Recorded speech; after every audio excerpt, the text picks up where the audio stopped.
Bonjour à toutes et à tous pour cette nouvelle analyse. Au programme, un match à gros enjeux de la Coupe du Monde 2019.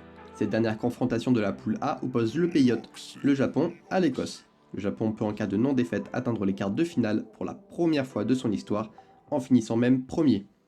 Pour l'Écosse, il s'agit impérativement de gagner pour avoir une chance de passer en quart. Aujourd'hui, nous allons faire l'analyse de ce match. La première occasion vient de l'Écosse au bout de 2 minutes de jeu alors que Russell tente ce coup de pied, contré, mais il n'y a pas de couverture pour l'Écosse et ce contre entraîne une première grosse occasion pour le Japon.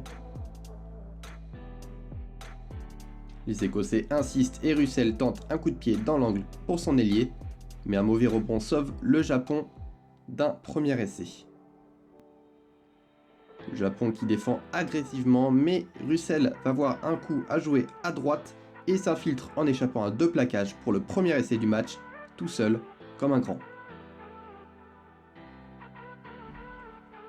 Le Japon joue sur les ailes, notamment petit côté où il cherche le surnombre. Les Écossais ne plaquent pas directement et laissent les rouges et blancs gagner de précieux mètres. Un nouvel exemple où le Japon cherche le duel sur les ailes.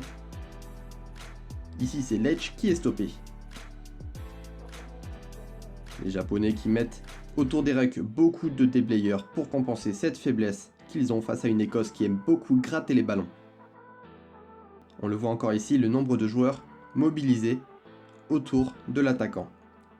Le premier essai japonais, lui, arrive à la 18e minute avec toujours un avant en l'heure.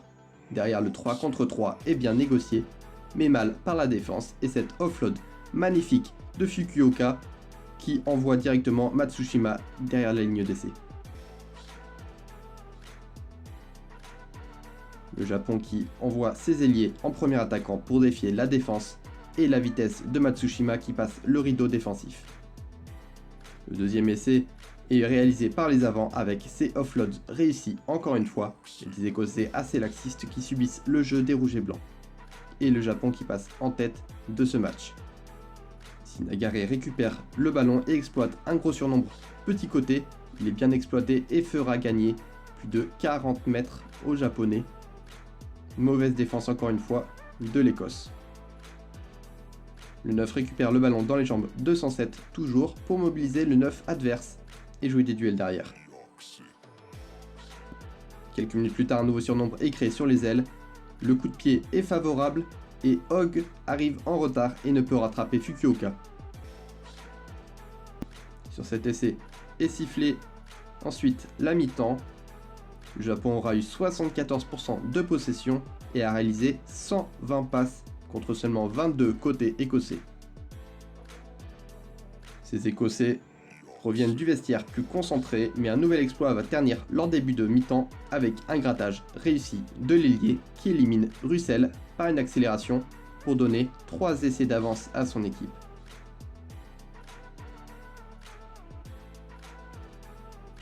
L'Écosse parvient quand même à mettre son jeu en place doucement avec des sorties de balles rapides. Et ici, une percée de Ricci qui ne parvient pas à remettre à Hogg. L'action se poursuit avec, enfin, une longue possession écossaise jusqu'à l'essai de Nel qui relance l'Écosse dans la course à la qualification. Russell joue au pied un ballon dangereux et le Japon la récupère par un arrêt de volée. Russell est capable du pire comme du meilleur et aujourd'hui il perd beaucoup trop de ballons inutilement comme ici. Mais il va vite se rattraper avec cette balle jouée vite, il gagne ensuite son duel et peut la transmettre à son coéquipier qui regagne le camp adverse. S'en suivra un nouvel essai avec les avants qui transpercent la défense et avec des passes après contact passent la ligne pour revenir à un essai à 25 minutes de la fin du match. Le match est totalement relancé. Après une longue possession de 21 phases orchestrées notamment par les avants japonais, ils finissent par perdre le ballon par un gros grattage d'un Ricci excellent qui a posé plus d'un problème aux Japonais aujourd'hui.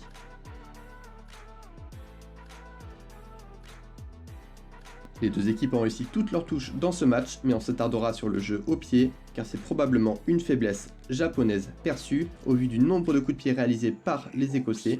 mais les jeux au pied ont été parfois trop approximatifs et les duels ont été perdus.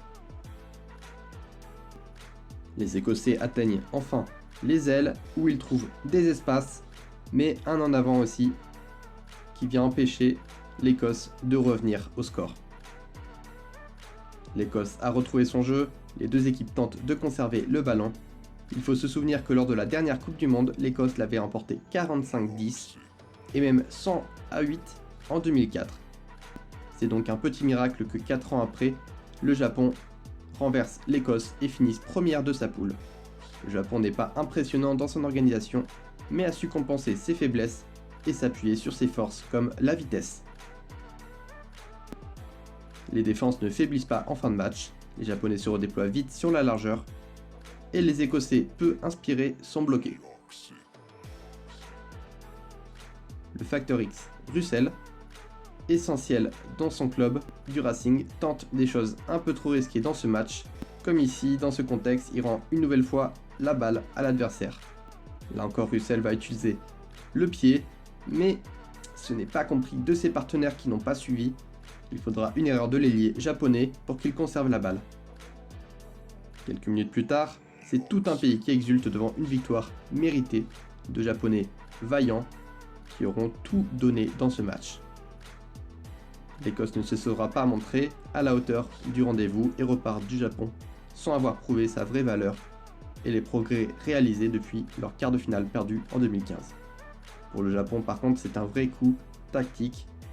Ils ont su exploiter leur force au mieux et passent en quart de finale.